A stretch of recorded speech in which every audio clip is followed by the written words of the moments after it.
Case हो जिसमें अचानक कुछ आ गया हो, कोई ट्विस्ट? कोई एक लूट हुई हमारे, नकाब पोश होके हथियारों के साथ एक घर में एंट्री कर जाते हैं। चारों तरफ अंधेरा, पूरी सर्दियों में कोहरा नहीं था, सिर्फ एक दिन कोहरा था और उस दिन वो कोहरा बहुत कई लोगों की जिंदगी में छाया था। 99% केसेस ऐसे हैं कि सॉल्व हो जाते हैं, कोई 1-2% केस होते हैं जो साइबर क्राइम में अगर हम देखें तो सर सबसे ज़्यादा होता है इसमें जर्नी। जो फ्रॉडस्टर है वो पूरे ऑल इंडिया और आउट ऑफ इंडिया भी बैठा हो सकता है। अगर पुलिस नहीं होती तो फिर क्या होता? 5 सेकंड के अंदर इतने कत्लेआम, इतने क्राइम, पता नहीं क्या क्या होता है। कौन सी गन आपको वैसे मिलती है? पिस्टल 9mm है, AK-47 है, SLR है। गन की फोटो खींचकर इंस्टाग्राम या व्हाट्सएप पे शेयर कर दी तो आपके ऊपर क्या एक्शन लिया जाएगा? उनको ना हम उठा लाते हैं। कोई महिला मित्र जो मतलब नौकरी से पहले आपकी हो, गर्लफ्रेंड आपकी रही हो? थी सर, थी। मैथ्स को कैसे करना चाहिए टारगेट? मैं तो अपने आप इतना अच्छा मैथ निकाल पाऊँ। जीएस में क्या स्ट्रेटेजी रही मतलब आपकी? मेन चीज़ है रीजनिंग एक ऐसा विषय है कि अगर आप जितने ज्यादा उतनी अच्छी आपकी रीजनिंग हो जाएगी। नमस्कार दोस्तों, मेरे बच्चों, मेरे स्टूडेंट्स, स्वागत करता हूं मैं आपका अपना सर दीपक शर्मा सर विद्याग्राम के इस प्लेटफॉर्म पर और इस बेहतरीन से पॉडकास्ट में। आज जो मेरे बीच में जो 3 स्टूडेंट्स बैठे हैं, बल्कि ये बोलेंगे जो मेरे 3 इडियट्स बैठे हैं, ठीक है, इन्होंने वो काम किया है जो कि वाकई में हम टीचर जिस काम के लिए पढ़ाते हैं, इन्होंने हमें ये एहसास कराया है कि अगर कोई टीचर अच्छे से अपने बच्चे के कांटेक्ट में रहे और बच्चे में भी हो दम, तो वो कैसा भी समय हो अपना सिलेक्शन ले सकते हैं। इस पॉडकास्ट में आज हम ये जानेंगे कि तैयारी के वक्त किसी स्टूडेंट को क्या दिक्कतें आती हैं, क्या उनके माइंड में चलता है और क्या आपके माइंड में भी यही चलता है। ये पॉडकास्ट इतना इंपॉर्टेंट होने के लिए जा रहा है कि इसे अंत तक आप देखना, आपको हर सवाल का जवाब मिलेगा कि तैयारी आपको क्यों करनी चाहिए और किस हद तक करनी चाहिए। तो मैं इसी के साथ ही शुरुआत करता हूं अपने पहले इडियट, पहले स्टूडेंट के साथ, जिनका नाम है नीरज। नमस्ते सर, सभी को नमस्कार। नमस्कार। मेरा नाम नीरज रावत, हरियाणा के जिला पलवल से छोटा सा गांव है एक बहीन। पिताजी श्री तेजपाल, पिताजी किसानी करते थे, अब भी करते हैं, उसी से पढ़ाई लिखाई सारा कुछ हुआ है। नॉर्मल स्कूलिंग से वहीं नॉर्मल हुई है, ऐसा कुछ नहीं है कि पढ़ाई बहुत हाई लेवल की मैंने। और ग्रेजुएशन में एक बैकलॉग आ गई और यहाँ तक आने का सफर थोड़ा सा ऐसा रहा कि लगा एक बार तो कि लाइफ कैरियर खत्म है, एजुकेशन। बैकलॉग की वजह से आपसे मुलाकात एक बड़ा अलग ही सफर रहा था। आपसे मुलाकात हुई, गाइडेंस हुई और अब आपके सामने बैठे हैं। बहुत बढ़िया। दूसरे इडियट यानी कि दूसरे स्टूडेंट मेरे जो हैं वेंकटेश, प्यार से हम क्या बोलते हैं आपको? नमस्कार सर। नमस्कार। मेरा नाम वेंकटेश, पर प्यार से मुझे सब वेंकी बोलते हैं। वेंकी, हाँ, हम भी तेरे को प्यार से वेंकी बोलते हैं। तो सर, हरियाणा की पलवल डिस्ट्रिक्ट से एक छोटा सा गांव बनचारी है, मैं वहाँ से हूँ। मेरे पिताजी इंजीनियर हैं, वो चाहते थे कि मैं भी इंजीनियर बनूँ, पर सर मेरा मन था कि मुझे इतना वर्दी पहननी है। अरे वाह।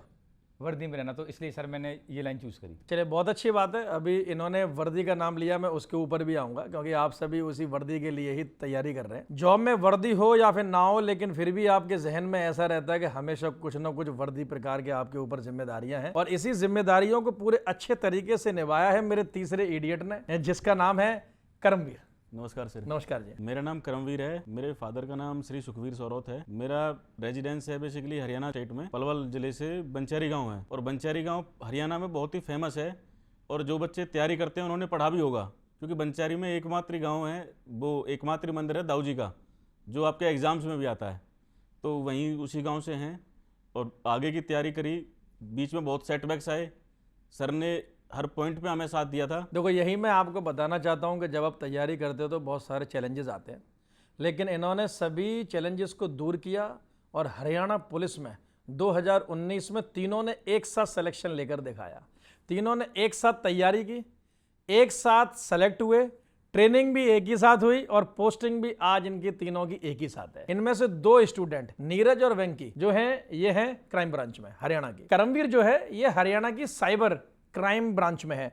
लगभग काम सेम है, लेकिन उन 2 का काम थोड़ा फील्ड का अधिक रहता है और इनका काम थोड़ा सा ऑफिस वर्क का थोड़ा अधिक रहता होगा। आज इस पॉडकास्ट में हम अपने एक्सपीरियंस को साझा करेंगे इनके साथ, इनका काम भी कैसा होता है, पढ़ते वक्त math, reasoning, English, GS, Hindi जैसे सब्जेक्ट्स का क्या योगदान रहता है, इनमें से कौन सा सब्जेक्ट सबसे अहम रहता है, स्टूडेंट्स को इनमें किसमें सबसे ज्यादा दिक्कत आई, तैयारी करने में कितना टाइम लगा, कितना समय लगा, और जब इनके मन में यह आया कि यार तैयारी सिर्फ किए जा रहे हैं, पता नहीं आगे कुछ होगा नहीं होगा, तब इनके मन में क्या रहा। ये स्पेशली उन बच्चों के लिए संदेश है मेरा, या ये एक एक्सपीरियंस बोले, आप इसे पॉडकास्ट ना समझ के एक अनुभव समझिए कि जब कोई स्टूडेंट किसी टीचर से मिलने के लिए आता है तो हम उसको ये बताते हैं कि उस बच्चे को पढ़ाई करने के दौरान क्या क्या दिक्कतें फेस करने के लिए मिलती हैं। मैं नीरज से पहला सवाल मतलब पूछना चाहूंगा कि आप जो क्राइम ब्रांच में हैं तो आपकी पोस्टिंग कब हुई, और जब आप पहले दिन ऑफिस गए तो आपको कैसा फील हुआ? उससे पहले का बताओ, जब रिजल्ट आया तो उसका थोड़ा मैं अनुभव आपसे पूछना चाहूंगा, आप सभी से एक एक करके। सर एग्जाम दे दिया, रिजल्ट भी आया, उम्मीद थी कि हाँ सिलेक्शन हो ही जाएगा और हरियाणा सरकार ने बड़ा अच्छा काम किया। बस कुछ ही महीनों में रिजल्ट सिलेक्शन फाइनल और हम सीधा ट्रेनिंग पे हो गए। ट्रेनिंग खत्म होते ही जिला हमें अलॉट हुआ फरीदाबाद। वहां आने के बाद सीधी पोस्टिंग क्राइम ब्रांच में ही हुई और पहली बार देखा कि वहां का काम लोकल पुलिस से जैसा सुनते हम अब तक आए थे उससे थोड़ा अलग था, नया एक्सपीरियंस था। यहाँ आप इन्वेस्टिगेशन जब शुरू होती है तो आप डायरेक्ट क्रिमिनल को आप लेके आ सकते हैं पूछताछ के लिए, जबकि थोड़ा थाने में प्रोसेस अलग होता है। हमें लगा कि ऐसा फील हुआ कि एक्स्ट्रा पावर्स यहाँ पे हैं और वो चीज आज तक भी चलती आ रही है। चैलेंजेस भी और बहुत सारे आए पर एक बिल्कुल नया एक्सपीरियंस और आज तक भी मजा आ रहा है, बहुत अच्छे से। बहुत। आप बताइए जी, जब रिजल्ट आया तो उससे पहले के हालात आपके क्या थे, क्या मतलब माइंड में चल रहा था, और जब आपको पता लगा कि आपका सिलेक्शन हो गया उसके बाद की आपकी फीलिंग क्या थी? सर उम्मीद तो थी कि हो जाएगा। 2017 में ग्रेजुएशन करी थी, उसके बाद ये समझ में नहीं आ रहा था करना क्या है। फिर भाई था, भाई ने एक बार सजेस्ट किया कि तू एक बार सरकारी नौकरी की तैयारी करके देख, अगर हो जाए तो। फिर सिर्फ भाई के कहने पे मुखर्जी नगर आया। 2017 में पास आउट होने के बाद शायद जुलाई में हम आए थे और सर वहीं से एक किसी ने, हम जब मुखर्जी नगर हमारे लिए बिल्कुल नया था। बिल्कुल सही बात है। हम यहाँ पे डर लग रहे थे कि लोग इतने थे, बच्चे इतने थे तैयारी करने वाले, हमको ये नहीं पता था कि जाना कहाँ है, किससे क्या पढ़ना है। हाँ, मैं आपको यही बताना चाहूंगा कि मुखर्जी नगर, ये जिस साल की बात कर रहे हैं 2017, 18, 19, उस समय ऑनलाइन ये तो जो थी क्लासेस, उनका क्रेज इतना नहीं था। ऑफलाइन का ट्रेंड बहुत ज्यादा था और ऑनलाइन तो कोचिंग थी भी नहीं। ऑनलाइन का ये जो आया ट्रेंड, ये आपका आया कोविड-19 के बाद। तो मैक्सिमम ये जो मेरे तीनों बालक हैं ये ऑफलाइन बैच के स्टूडेंट्स हैं। आज भी हमसे गाइडेंस में रहते हैं, ये और भी आने वाले एग्जाम्स की तैयारी कर रहे हैं जो ऑनलाइन गाइडेंस में, क्योंकि अब नौकरी के साथ साथ ऑफलाइन लेना संभव नहीं है। तो उस समय मुखर्जी नगर का माहौल ये था कि भाई समझ में नहीं आता था, इतने सारे कोचिंग इंडस्ट्री होते थे कि भाई कहां पर इंस्टीट्यूट में किस में एडमिशन लें। जहां तक मैं बोलूं, लगभग आपने सभी टीचर का डेमो क्लास लिया होगा। लिया सर, सभी सबका टीचर लिया। का, बड़े बड़े सभी टीचर, हम नाम एक एक का क्या लें, खैर सभी लगभग टीचर्स के हम डेमो क्लास ले चुके हैं। अच्छा। और बड़े बड़े बैच होते थे, भीड़ देख के एक बार तो डर लगता था कि हम कहाँ, 2-2, 2,500 हजार बच्चों का, 2-2, 2,500 बच्चे एक साथ छूट रहे हैं, निकल रहे हैं, जा रहे हैं। ऐसा लग रहा था कि इस भीड़ में मेरी क्या वैल्यू है। इतनी भीड़ थी सर, ऐसे लग रहा था यार जब ये तो बहुत दिनों से यहाँ रह रहे हैं, हमारा नंबर पता नहीं कब आएगा। हमने तो नौकरी का। शुरुआत करी है अभी। डर क्या, तो हमको ये लगा था कहीं हम लेट तो नहीं हो गए आने में, हमसे ज्यादा तो इतने बच्चे पहले से ही बैठे हैं इधर। करमवीर जी, आप बताओ, आपका मतलब अनुभव कैसा रहा, कैसे आपने मतलब कैसे तलाशा मेरे को? मैं आपसे पर्सनली ये जानना चाहता हूँ। क्लासेस सर वहाँ पे जो चलती थी पूरे, आजकल तो सिनेमा में फिल्म देखते हैं और मुखर्जी नगर में सिनेमा में क्लासेस होती हैं। बत्रा सिनेमा बहुत बत्रा सिनेमा फेमस के है। नाम से बहुत फेमस हमने है। यही आके देखा कि सिनेमा में क्लासेस चल रही हैं। जहाँ पे क्लासेस होती हैं और एक साथ हजारों हजारों बच्चे बैठे होते हैं क्लासेस में, और ये नहीं कि दिन में एक ही क्लास है, वहाँ पे अल्टरनेट बैच है, पहली क्लास हुई फिर दूसरी क्लास हुई, इस तरीके से क्लासेस होती है। जब उस भीड़ को देखा, वहां देखा, सिलेक्शन के लिए पढ़ाई शुरू करी, तो स्टार्टिंग में सबने बताया कि मैथ पढ़ो, रीजनिंग पढ़ो, ये इजी है, हो जाएंगे। हमने मैथ, रीजनिंग, इंग्लिश सब पे फोकस किया। जीएस थोड़ा सा वीक छोड़ दिया क्योंकि जीएस को पढ़ने में मन नहीं लगता था। तो एक बार बीच में 1-2 एग्जाम क्लियर हुए, लेकिन फाइनल सिलेक्शन नहीं हो पाया। फाइनल सिलेक्शन नहीं हुआ तो उसमें पता चला कि मेरा जो सबसे वीक पॉइंट था वो जीएस था। फिर मुझे दीपक सर के बारे में पता चला, क्योंकि मैं मुखर्जी नगर में ही रहता था और वहाँ दीपक सर की ऑफलाइन एकेडमी थी उस टाइम पे। तो जब दीपक सर से मैंने जीएस पढ़ी तो मुझे पता चला कि जीएस इतनी आसानी से भी पढ़ सकते हैं, और उसके बाद मेरा रियलिटी में जीएस पढ़ने का इंटरेस्ट हुआ और उसके बाद ही मेरा सिलेक्शन हुआ। उसके बाद मेरे 3 सिलेक्शन हुए। हरियाणा पुलिस में ही कांस्टेबल का भी सिलेक्शन हुआ, आईआरबी में भी सिलेक्शन हुआ और सब इंस्पेक्टर में सिलेक्शन हुआ, लेकिन वो फाइनल में हो नहीं पाया था सब इंस्पेक्टर का। बाकी 2 में हुआ था फाइनल सिलेक्शन मेरा। तो वो जीएस की बदौलत थी जो मेरे फाइनल सिलेक्शन हुए। उससे पहले सिर्फ जीएस की वजह से ही मैं कभी पॉइंट 1 से, कभी 2 से, कभी 3 से, इन नंबरों से रह जाते थे। तो फिर बाद में जीएस की वैल्यू पता चली, तब दीपक सर से जीएस पढ़ी और उसके बाद पता चला कि जीएस इतनी इजी हो सकती है। चलिए, मैं अब जब जैसे जीएस की बात हो रही हो तो इस मुद्दे पे भी आऊँगा बाद में। किसी सब्जेक्ट का रोल क्या रहता है, हर सब्जेक्ट का अपना बहुत अहम रोल है। मैं आपको एग्जाम में ये भी बताऊंगा कि जीएस का रोल कितना मतलब अहम है। मैं क्यों जीएस की हमेशा बात करता हूँ। आप में से कुछ बच्चे, कुछ स्टूडेंट ऐसे भी होंगे जो बोलेंगे सर आपने इससे पहले इतने ज्यादा इंटरव्यू पॉडकास्ट नहीं करे सर, अब आप मतलब लेकर आए तो इकट्ठे 3 स्टूडेंट्स आपके मतलब आए। तो मैं आपको मतलब बता दूं, जैसे कि मेरी टीम भी पूरी पहचानती है, सब लोग मुझे मतलब जानते पहचानते हैं कि मैं थोड़ा सोशल मीडिया से थोड़ा दूर रहता हूं, और इसमें क्या है कि मेरे को थोड़ा इंटरव्यू में उस वाले ट्रेंड में हूं नहीं। लेकिन मुझे लगा कि जब तक आप अपने स्टूडेंट्स के विचारों को, अपने विचारों को लोगों तक नहीं पहचान पाएंगे, नई जनरेशन तक नहीं पहुंचाएंगे, तब तक कैसे पता लगेगा कि किस किस टाइप के लोग भी सेलेक्ट हो सकते हैं। 3 स्टूडेंट मेरे सामने बैठे हैं, 3 सेलेक्टेड हैं, इन तीनों की कहानी अलग अलग है और तीनों का सिलेक्शन एक साथ ही हुआ है। ठीक है, तीनों के चैलेंजेस अलग अलग हैं, तीनों की मनोदशा यानी साइकोलॉजी अलग अलग थी तैयारी के बाद। तो मैं सबसे पहले नीरज से जानना चाहूंगा कि 2019 का हरियाणा पुलिस में सिलेक्शन कैसे हुआ? सर तैयारी कर रहे थे कंपटीशन की, कंपटीशन में तो कूद ही चुके थे 2017 में। पेरेंट्स चाहते थे कि मैं टीचर बनूं लेकिन उसी बीएससी की उसी चक्कर में और बैकलॉग आने की वजह से पीजी में तो हो ही नहीं पाया। यहाँ आ गए तो साथी ने कहा कि चलो पुलिस के फॉर्म निकले, भर ही देते हैं, क्या ही हो जाएगा, भर देते हैं। भर दिया, फॉर्म भी भर दिया। उसमें ये था कि सब इंस्पेक्टर और कांस्टेबल दोनों ही रैंक पे अच्छे, दोनों फर्स्ट में क्लियर किए। और जैसा अभी करमवीर भाई हमारे बता रहे थे कि जीएस जैसा आप बताए, वो थोड़ा अहम रोल रहा था उसमें। तब तक हम एक्चुअल में हो चुके थे, आपके कांटेक्ट में काफ़ी टाइम से थे। तो ये लगा लो कि इसमें सिलेक्शन हुआ हरियाणा पुलिस में, और एकदम से ही सारी चीज़ ऐसी बदल गई कि जो हम नेगेटिविटी मन में आ रही थी, बहुत सारी चीज़ें आ रही थी कि होएगा नहीं होगा, होगा नहीं होगा, वो सारी चीज़ें वहाँ आके क्लियर हुई। और वहाँ से आज तक का सफ़र, अब आपसे लगातार कांटेक्ट में हम हैं भी। आप बताइए वेंकी, वैसे मैं बता दूं इनका नाम मतलब वेंकटेश है, लेकिन प्यार मोहब्बत से हम सब वेंकी वेंकी बोलते हैं। नीरज का नाम प्यार से कुछ है नहीं अभी तक, क्योंकि इन्हें सिर्फ प्यार से बुलाने का अधिकार सिर्फ लड़कियों को है। इन्होंने मतलब सर और अपने दोस्तों को ये अधिकार नहीं दिया है। ठीक है, मैंने सही कहा कि नहीं? नाम बहुत सारे हैं, इनको पर्सनल है, मैं सबके सामने नहीं लूँगा ये कुछ भी बोल देते हैं। चलिए देखो, तीनों बच्चे इतने प्यारे प्यारे हैं कि इनके साथ तो अगर कोई भी शादी कर लेगा। ठीक है, इतने प्यारे प्यारे बच्चे हैं ये, और अब तो खैर सरकारी नौकरी में भी है। जैसे हमारे यहाँ एक कहावत है, मैं जैसे यूपी आगरा का रहने वाला हूँ, काफ़ी टाइम से मैं रह रहा हूँ दिल्ली में। हमारे यहाँ एक कहावत है कि आप चाहे बेशक बड़ी कंपनी के मालिक बन जाओ, लेकिन सरकारी नौकरी में जो बात है वो किसी भी चीज़ में नहीं है। क्या आपके भी यहाँ ऐसा है? बिल्कुल बिल्कुल सर, सर।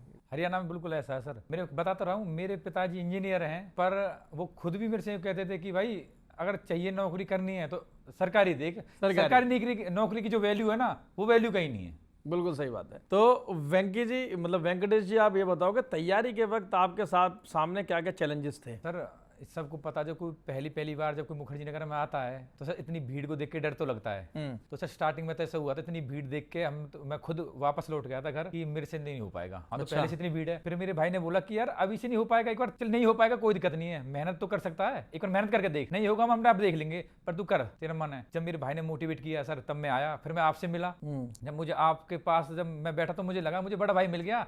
आप कह रहे थे कि कोई दिक्कत नहीं, मैं गाइड करूंगा, पर छोड़ के नहीं जाना है। 2017 से प्रिपरेशन करी थी, 2018 में ये फॉर्म निकले थे। पेपर था हमारा हरियाणा पुलिस का, ये सर पहली बारी में पेपर क्लियर हो गया, फिर कोई दिक्कत ही नहीं हुई। बहुत बढ़िया। देखो, मैं आपको बता दूंगा, मैं अपने स्टूडेंट्स को स्टूडेंट्स के तरह से नहीं, मैं हमेशा बड़े भाई के तौर पे पढ़ाता हूँ। उसका सबसे बड़ा एग्जांपल करमवीर है। करमवीर के जीवन में हमेशा मतलब मुझे लगता है कि मैंने हमेशा बड़े भाई का रोल एक प्ले किया है। तो मैं करमवीर से ये मतलब जानना चाहूँगा कि आपने सीरियसली तैयारी कब स्टार्ट की पढ़ाई, मतलब कि मुझे अब नौकरी चाहिए? सर जैसे कि मेरी तैयारी जब शुरू करी थी मैंने, 2016 में मेरी ग्रेजुएशन हुई थी। तो उसके बाद ऐसे कुछ लिख नहीं रहा था कि फाइनेंशियल कंडीशन ऐसी नहीं थी कि मैं और 4-5 साल स्टडी कर पाऊँ, कि पीजी करूँ, उसके बाद कुछ मास्टर्स करूँ, वो पीएचडी करूँ, या कोई, क्योंकि बीएससी करी थी तो स्कोप उस तरफ ही था। लेकिन इतना फाइनेंशियल कंडीशन नहीं थी कि हमारे पेरेंट्स मुझे 5-7 साल फर्दर स्टडीज़ के लिए वो करें। तो दूसरा ऑप्शन बचता था या तो कोई प्राइवेट जॉब, या फिर एक बार मेहनत करके गवर्नमेंट जॉब की तैयारी।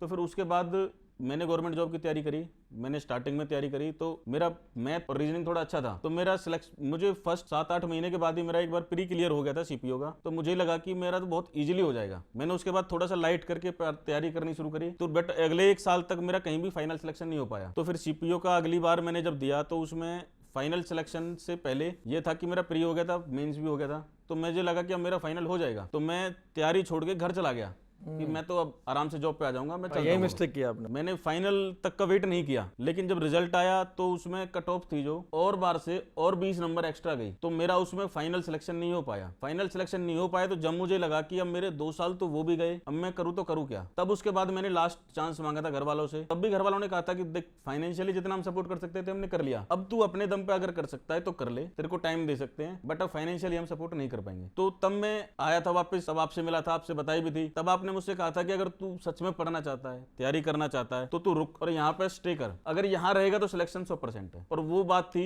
और उसके 1 साल के अंदर अंदर ही आपने मुझे उस चीज में सभी तरह से सपोर्ट किया, फाइनेंशियली भी, काम के लिए भी, और मेरे रहने में भी, और पढ़ने में तो जो गाइडेंस आपसे रही है वो रही है ही। तो उसके बाद 1 साल के अंदर अंदर ही मेरा जीएस जब आपसे पढ़ा और मैंने उसके बाद मेरा जीएस स्ट्रांग हुआ तो मेरा फाइनल सिलेक्शन हुआ। और उसमें आपकी जो मेन भूमिका रही है कि मुझे फैमिली से जो सपोर्ट नहीं था वो सपोर्ट मुझे आपसे आगे मिला, और उसके बाद मुझे ये नहीं लगा कि अब मैं नहीं कर पाऊंगा। फिर मुझे लगा कि हाँ एक बार कोशिश करूंगा तो मैं 100% कर जाऊंगा, क्योंकि मेरे साथ मेरे बड़े भाई जैसे खड़े हैं। मैं आपको यही बताना चाहूँगा कि इसने थोड़ा मतलब भावुक होकर हो सकता है थोड़ा अधिक बोल दिया हो। टीचर का एक स्टूडेंट की लाइफ में यही रोल रहता है कि अगर किसी बच्चे के अंदर स्पार्क है, चिंगारी है। जब पहली बार मुझसे करमवीर मिला तो मैं बताना चाहूँगा किसी और के माध्यम से मतलब मेरे पास आए थे, मतलब बड़े परेशान थे ये थे, ठीक है। और मैं समझ गया था क्योंकि मुझे ये पता था कि पहले से कि इनका मैथ रीजनिंग अच्छा है। इन्होंने बोला कि सर मेरा मैथ रीजनिंग अच्छा है और मुझे ना थोड़ा मतलब फैमिली की तरफ से प्रेशर है कि मुझे बहुत जल्दी सेटल होना है, वो मुझे बहुत लंबे समय तक सपोर्ट नहीं कर पाएंगे। तब मतलब जो भी इन्होंने फाइनेंशियल हेल्प के लिए बोला उसमें कुछ एहसान नहीं था।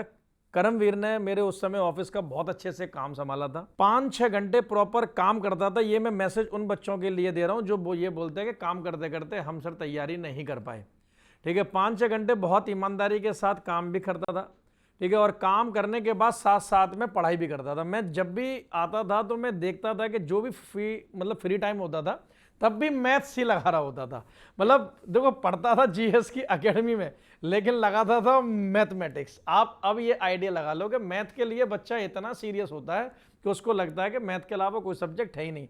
वैसे देखो बहुत इंपॉर्टेंट भी है।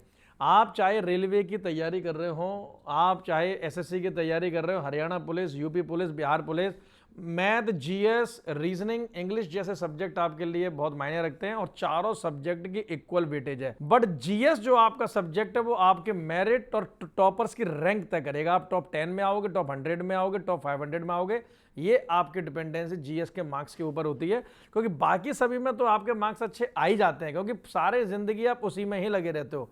मेरी सिर्फ जो भी बच्चे नए हैं, कहने का मतलब ये कि आप डेली बेसिस पे जीएस को भी टाइम दो। आप हमसे पढ़ो, किसी और से पढ़ो, लेकिन जीएस को भी आप टाइम दो। अल्टीमेट गोल हमारा सिलेक्शन है, चाहे वो मुझसे पढ़ करो, हमसे पढ़ करो या फिर किसी और से पढ़ करो, गोल हमारा सिलेक्शन है, ठीक है। अगर सपोज करो आप मुझसे पढ़े, सिलेक्शन नहीं हुआ तो इस पढ़ाई का कोई फायदा नहीं है। आप किसी और से पढ़ गए, आपका सिलेक्शन हो गया, बहुत अच्छी बात है।